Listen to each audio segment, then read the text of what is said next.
Welcome to the Deep Dive. We're the place you come to when you want us to take a whole stack of, well, fascinating sources and really pull out the core insights for you. And today, we're diving into something pretty unique. It's excerpts from a YouTube transcript. A channeled message, apparently from the Pleiadian realms. It was delivered by someone named T'enn Håan on the KRYON Serviço Magnético channel. Now, just a reminder, like always on the Deep Dive, our goal here is to explore the ideas in the source. We're unpacking them, seeing what they suggest, not necessarily endorsing every viewpoint, but really digging into what they mean. And this one, well, it's not just presented as a routine update. It talks about something huge, something monumental happen right now, second half of 2025 leading into 2026. So our mission is to explore these energetic shifts the source describes, try to understand what they might mean for human consciousness, and look at how this message suggests we can align with it all. What really jumped out at me right away was the scale. I mean, the source claims these kinds of changes haven't been seen since, get this, the beginning of Atlantis. So where do we even start unpacking that? What's the first big takeaway on these shifts? Yeah, it's definitely a big claim. What's really intriguing, I think, is this description of a brand new series of frequencies. The source says they're emerging right now, literally weaving through the planet's core. Okay, new frequencies. What does that mean, practically speaking? Well, the idea presented is that they're not just passive, they're actively creating or maybe revealing these potent lines of destiny for anyone who's, open to them. Potent lines of destiny, like clearer paths forward. Kind of like that, yeah. Like the signals getting stronger, helping you tune into your purpose. Choices might feel more aligned, maybe easier. And these frequencies, they supposedly resonate with an enhanced light force activated a few years back. It's all calling us deeper into what the source terms the genesis of human consciousness. Genesis of human consciousness. And it specifically mentions new Genesis codes arriving to help us with that process. Okay, new Genesis codes. That sounds like like a software update for our awareness. Yeah. Is that a fair way to put it? How would someone even, experience receiving them? That's actually a pretty good analogy. The source implies they're like fundamental blueprints designed to kickstart a deeper awakening. Okay. And it's not just the frequencies. The text suggests a real shift in reality itself. It talks about the veils between the dimensions moving. Right, I saw that. Thinning veil. Exactly. Which apparently expands our ability to grasp bigger truths.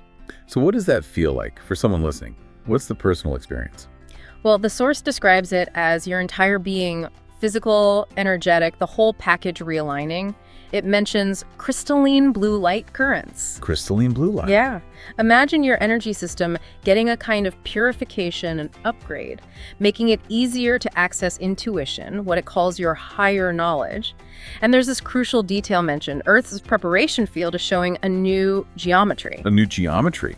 Something supposedly not seen since the beginning of Atlantis. That's the connection they made. Wow. And because of this, a new current of liquid light is descending, bringing new revelations, like profound new understandings.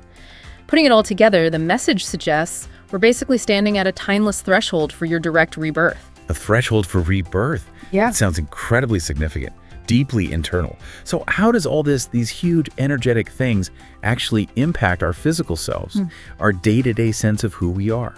The source says our physical body is vibrating in ways previously unattainable, carrying a new energetic signature. And something about multidimensional encounters. What are those? Encounters with other dimensions or more internal?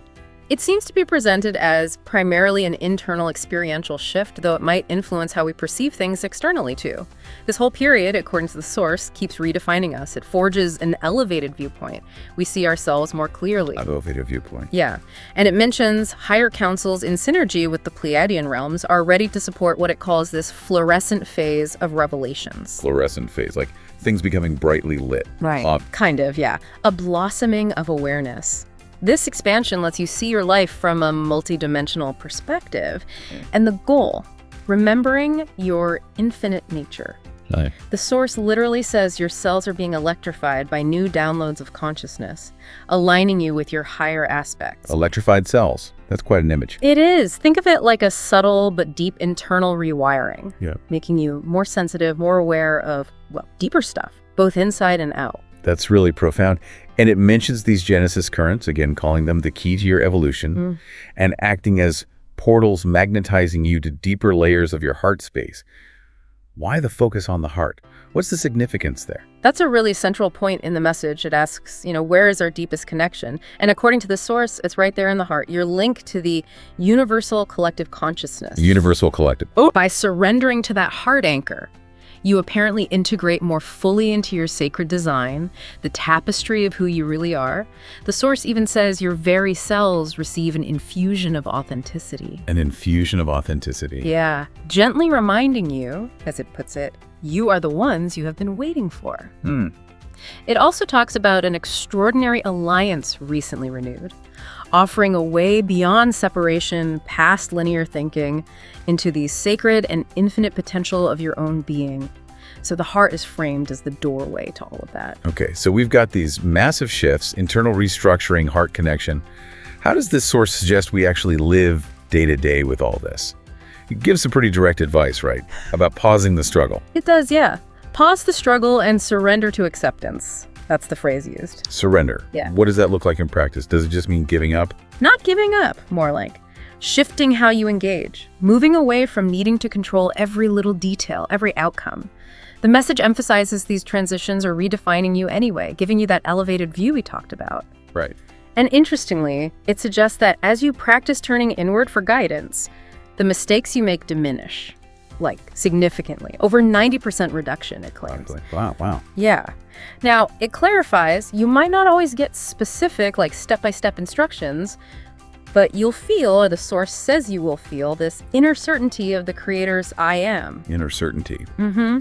But here's the catch it raises. If your mind is just spinning on a problem, worrying about it, that divine direction, that certainty is unlikely to come through.